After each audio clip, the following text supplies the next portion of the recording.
ഇന്നത്തെ അറിയിപ്പുകൾ. മഴക്കാല മുന്നൊരുക്കത്തിന്റെ ഭാഗമായി സംസ്ഥാനത്തെ തദ്ദേശ സ്വയംഭരണ സ്ഥാപനങ്ങൾക്ക് ഫണ്ട് അനുവദിച്ച് ഉത്തരവായി. ഓരോ ഗ്രാമപഞ്ചായത്തിനും 1 ലക്ഷം രൂപ വീതവും മുനിസിപ്പാലിറ്റിക്ക് 3 ലക്ഷം രൂപയും കോർപ്പറേഷനുകൾക്ക് 5 ലക്ഷം രൂപയുമാണ് അനുവദിച്ചത്. തദ്ദേശ സ്ഥാപനങ്ങൾക്ക് ഫണ്ട് അനുവദിക്കുന്നതിന് ആവശ്യമായി വരുന്ന തുക കണക്കാക്കി ജില്ലാ കളക്ടർമാർ അടിയന്തരമായി ശുപാർശ സമർപ്പിക്കേണ്ടതാണെന്നും ഉത്തരവിൽ പറയുന്നു. 10 കോടി രൂപ ഒന്നാം സമ്മാനം നൽകുന്ന സംസ്ഥാന സർക്കാരിന്റെ മൺസൂൺ ബമ്പർ ഭാഗ്യക്കുറി വിൽപ്പനയ്ക്കായി വിപണിയിലെത്തി. ആകെ 5 പരമ്പരകളിലായാണ് ടിക്കറ്റുകൾ എത്തിയത്. 10 ലക്ഷം രൂപ രണ്ടാം സമ്മാനമായി ഓരോ പരമ്പരയിലും ഒരാൾക്ക് വീതം എന്ന നിലയിലാണ് ഭാഗ്യക്കുറിയുടെ ഘടന.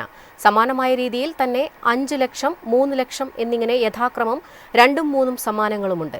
ജൂലൈ 23-ന് ഉച്ചതിരിഞ്ഞ് 2 മണിക്ക് നറുക്കെടുക്കുന്ന മൺസൂൺ ബമ്പറിന് 5000, 1000, 500 എന്നിങ്ങനെ 250 രൂപയിൽ അവസാനിക്കുന്ന സമ്മാനങ്ങളുമുണ്ട്.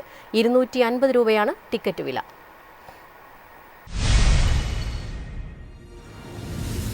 ഓഫീസ് സമയം കഴിഞ്ഞാലും അവധി ദിനമാണെങ്കിലും പണത്തിന് ആവശ്യമെങ്കിൽ മൊബൈൽ ആപ്പ് വഴി ഉടനടി അക്കൗണ്ടിലെത്തും. അതാണ് KSFE smart gold over draft. ഏത് ശാഖയിലും സ്വർണം വയ്ക്കൂ. മൊബൈൽ ആപ്പ് വഴി എപ്പോഴും എവിടെ വെച്ചും പണം പിൻവലിക്കൂ. പരമാവധി 50 ലക്ഷം രൂപ വരെ. അതിവേഗ പ്രോസസിംഗ്. 24/7 സേവനം. ഇനി ആവശ്യങ്ങൾക്ക് അവധി കൊടുക്കേണ്ട, സമയവും നോക്കേണ്ട. KSFE smart gold overdraft. Digitally supercharge your gold.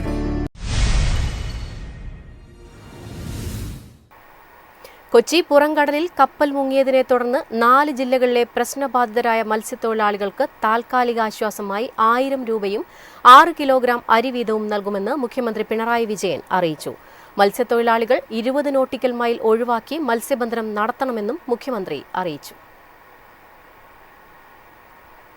June മാസത്തിൽ രാജ്യത്ത് മൊത്തം 12 ദിവസം ബാങ്കുകൾ പ്രവർത്തിക്കില്ല. പ്രാദേശിക, ദേശീയ അവധികൾ അടക്കമാണിത്.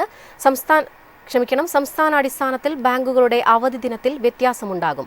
കേരളത്തിൽ ഞായറാഴ്ചകളിലും 2ാമത്തെ ശനിയാഴ്ചയും 4ാമത്തെ ശനിയാഴ്ചയും ബക്രീദിനും ബാങ്കിന് അവധിയാണ്. അവധി സമയത്തും ഓൺലൈൻ ഇടപാടുകൾ നടത്താൻ സാധിക്കുമെന്നത് ഇടപാടുകൾക്ക് ആശ്വാസമാണ്. റിസർവ് ബാങ്ക് ഓഫ് ഇന്ത്യ പുറത്തിറക്കുന്ന ഹോളിഡേ കലണ്ടർ അനുസരിച്ചാണ് ജൂൺ മാസത്തിൽ മൊത്തം 12 ബാങ്ക് അവധികൾ വരുന്നത്.